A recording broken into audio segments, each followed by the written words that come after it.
It does give me a great deal of pleasure to introduce our first speaker, who is Lorene Oikawa. She is the first Asian Canadian Vice President for the BC Government and Service Employees Union, better known as the BCGEU, and was re-elected to her third term in 2011. She represents over 65,000 members who work in direct provincial government and a variety of sectors, including community health, community social services, childcare, post-secondary institutions, casinos, hotels, highways, and the Canada Line. I think it's pretty diverse, sister.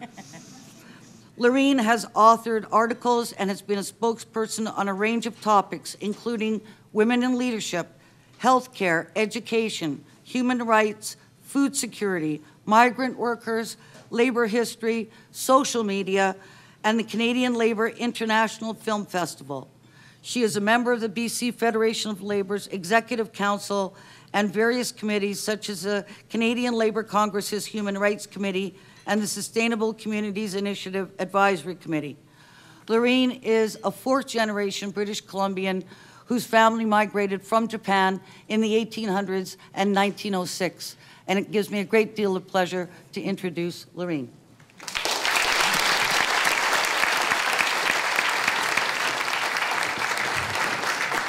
Thank you very much, Susan. And I'm so pleased, thank you to the Council of Canadians for this invitation to be on this panel. So some of you might be wondering, I wasn't being rude, but I do use social media. So I'm going to talk to you a little bit about collaboration, but one of the things that I think we need to do as a progressive movement is take advantage and use tools. So for example, I came from our BCGEU regional conference in Victoria, and so I had to rush back to Fraser Valley for an event in Langley, and then I came on the ferry this morning out here, and in the meantime I was following the BC Liberals conference, my own BCGEU conference, and making comments, because unfortunately there's some misinformation going out there by some groups, and there's some attacks. Can you imagine? Some attacks against workers, women. So interesting, but one of the things is we must ensure that our voices are heard and that we have a responsibility to make sure that all voices are heard, that it truly is inclusive. So anyway, that's what I was doing. I was tweeting and posting on Facebook. So just saying I'm excited to be here. So I do represent BCGEU, which Susan outlined for you. It's very diverse. And with all that diversity, one of the things I just wanted to emphasize is that part of the work that we do, so besides the, I've got a whole list here about helping seniors, providing services to seniors, and enabling developmentally disabled to live in group homes, and also we have our members that work in First Nations government. We have highways workers who maintain and plow our highways, and then also all the direct government workers. But some of the direct government workers, besides social workers and those that are providing financial assistance to those that are in poverty, caring for mental illness, etc., is fighting forest fires, managing our natural resources, protecting the environment, park rangers, inspectors for water quality, and we also have membership that also includes scientists, such as biologists. So it's something that's not only a personal interest of our members that live in communities, but it's also their work. And as a union, we're speaking up for quality public services because those services are for BCers and for safe, healthy, thriving, and inclusive communities. And we speak up for those members that provide those services. We're speaking up, as many have seen with our actions, for fair and reasonable collective agreements. So we have the recent example of our collective bargaining process for our direct government members, our use of targeted strike action, and now the direct government members are voting on that tentative agreement. So that's sort of our personal interests. But for BCGEU, one thing, it's not an either-or proposition. It's not just about our members and our work. It's that we're working to protect the environment, but we're also speaking up for Aboriginal rights, those in poverty, people that are marginalized. We want a just transition for workers in industries that will not be sustainable. And we want accessible, good, decent, green jobs with fair wages and safe working conditions. And part of this is not only about the external, the lobbying, but it's also our internal processes. So I just wanted to take a quick minute just to say that we recognize that we can't just be telling folks or lobbying folks about what needs to be done. We also have a responsibility. So we do things like reducing, reusing, recycling, looking at everything from our paper use, our energy use, water use.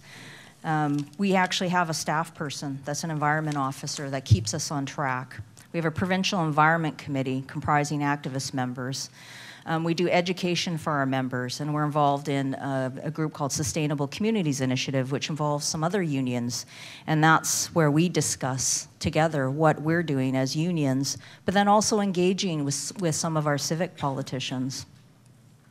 So part of that external process, speaking out for people and communities, well, there's actually, I know I wrote some notes here, but then I was thinking to myself, there's 3 parts to it. It's recognizing, so as a union, I've told you there's a lot of good work that we're doing, but it's not that we have all the answers or that we have all the ideas. We also recognize that there's a lot of community organizations and groups and individuals that are doing excellent, great work out there. So part of it is supporting that existing good work. And that might be supporting campaigns or actions, providing monetary support or people. The second thing that I can group some of the activities or action is actually the new collaborations. Who are the folks we aren't working with? Who are the folks that we haven't maybe talked to? Or sometimes what I say is, there's some groups out there that want to put us in silos and tell us that we have nothing in common, those people, us, etc. And it's always amazing to me that sometimes I will have somebody that I'm talking to, and they'll say, oh, well, you're a union. Why are you interested in this? And then we start talking, and it's like, well, okay, so yeah, so what do you think a union member? A union member maybe has a family, they coach their kids, they pay taxes. Yes, union members pay taxes. I just want to remind you of that, because there's some misinformation going out there, particularly with some of those BC Liberal folks who think union members aren't taxpayers. Anyway, union members are taxpayers. They have to, figure out transportation. They have to figure out how they're going to pay for their groceries. They have to pay their bills. They're out in their communities, and they want healthy, safe communities, not only for their families, but all families. So some of that new collaboration is talking to sometimes people who have a different idea of unions, and then all of a sudden we get into that conversation and then discover, wow, we have similar goals. We want the same things. Maybe we could work together. So that's the second piece of it. And then the third piece of it is that we actually do have some relationships that we have developed. We have started some conversations, and that's where we need to maybe strengthen and develop those collaborations. So that's kind of the 3 areas that I've looked at. So part of speaking out for people and communities is not only the campaigns and events, but there's also papers and submissions to government to affect the change in policies. Susan mentioned Defend Our Coast.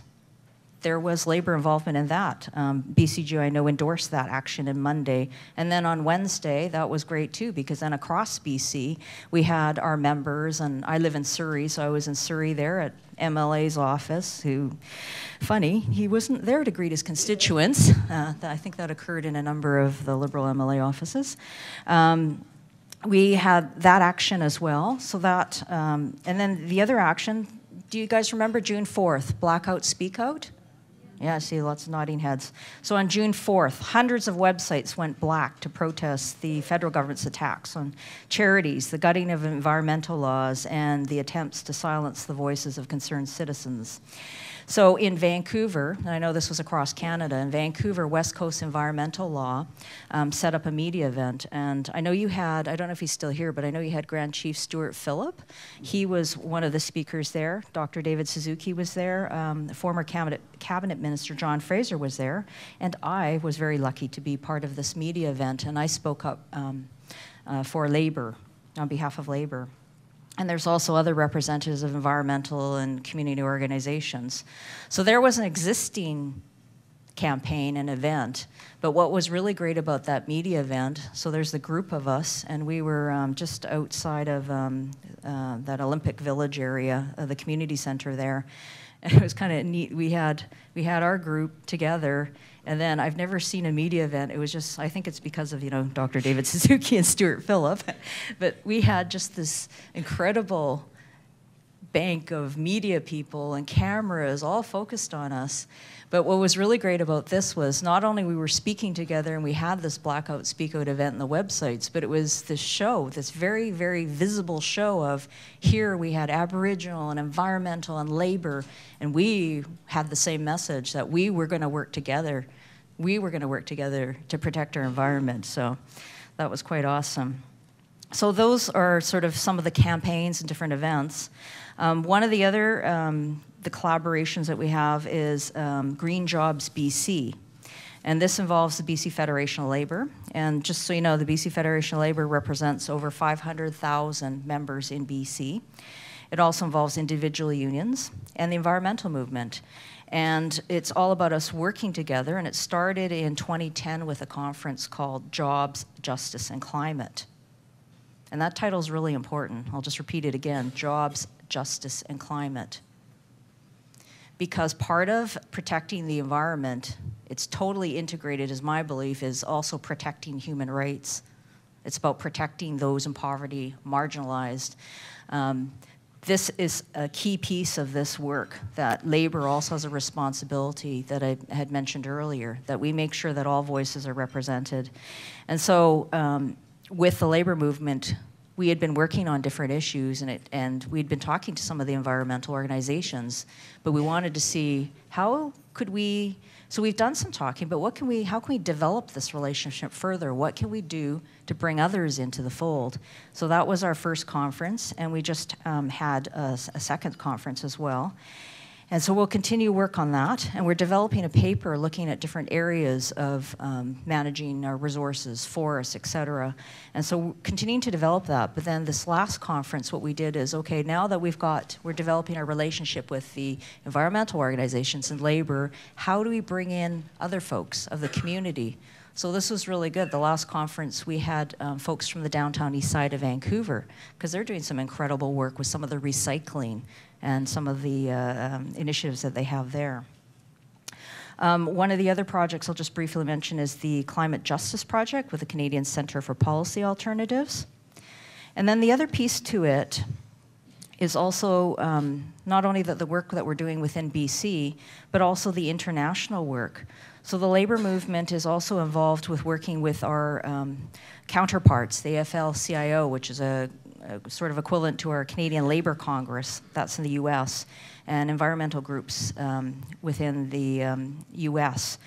We started talking regards the Western Climate Initiative, and also Green Jobs US. And then we also do, there's some work that BCGEU does with our National Union of Public and General Employees. And just to give you some perspective on that, National Union of Public and General Employees, it represents 340,000 workers. The Canadian Labour Congress, 3 million workers. And then the Public Services International represents over 20 million workers around the world. And just one example of the work with the Public Services PSI delegation. I was fortunate to be with that delegation and attend COP15, the United Nations Climate Change Conference in Copenhagen in 2009. And it was at that conference where labor, again, was speaking out about protecting the environment, but we also wanted to make sure that people in poverty, marginalized people, that their voice, so we were working with some of the civil society groups, and then also just transition for workers. So there were some points that we wanted to make sure that were addressed at that conference. But I just wanted to share just a personal story about that. When I was at that conference, there was this incredible, they'd built this facility for the conference, and there was this incredible, huge, long lineup to get in. And it was my first trip to Europe as well. But anyway, I was in this lineup, and I started talking to a few folks. And at one point, they asked me, "Oh, where are you from?" And I said, "Canada." And normally when I travel and I say Canada, people usually say, "Oh, Canada, that's great. I love Canada. Canadians are so great." I was so shocked when I said Canada, and I looked across at their face, And it was like this mixture of disgust, horror. I felt like I was slapped in the face, and I was kind of like, oh my goodness, why are they looking at me like this? And then all of a sudden dawned on me. All through the news had been about how Harper and Canada have been stalling the talks. And then it just dawned on me right then at that point. So then I just started babbling on about I was there with representing my union with the labor movement, and Stephen Harper doesn't represent our views, and we really are trying to fight for the environment. So it took me a few minutes, and I shared with them all these feelings, and then they kind of calmed down, went, okay, maybe she's okay. But it was at that point, and that was in 2009, when I all of a sudden had that sudden realization, do most Canadians know what's going on in the world? Do they realize how much people hate us? Like, not only for environment, but human rights issues, et cetera. Now I knew how some of our progressive American sisters and brothers felt when they had George Bush as their president. So anyway, that was very enlightening and shocking. So I've kind of given you a quick overview. I'm really interested, I don't want to talk too long because I'm really interested in the other speakers, what they have to say, and then also an opportunity to engage with you folks and hear some of your questions. But I just wanted to give you a bit of the taste of what the labor movement, the actions that we're taking, both internally and externally, the collaborations the relationships we've developed, but that we want to continue to develop. We want to work with folks, and the message, and most of you, I think, know, you get this, you know this, so I'm not really telling you anything new, but I think that's a message that's really important, that we need to, like I said, use social media, talk to your neighbor in person, whatever, but to get that message out that unions and the labor movement are folks from the community, belong to the community, they want to protect their communities, and we want to work together. And it's not just because sometimes there's urgent actions that are needed, but it's not just about the reaction. It's about being proactive and working now and starting that sort of transformation. And as I said, building new collaborations, but also developing those relationships, strengthening those relationships, because if we don't work together, we have a lot to lose. So thank you very much.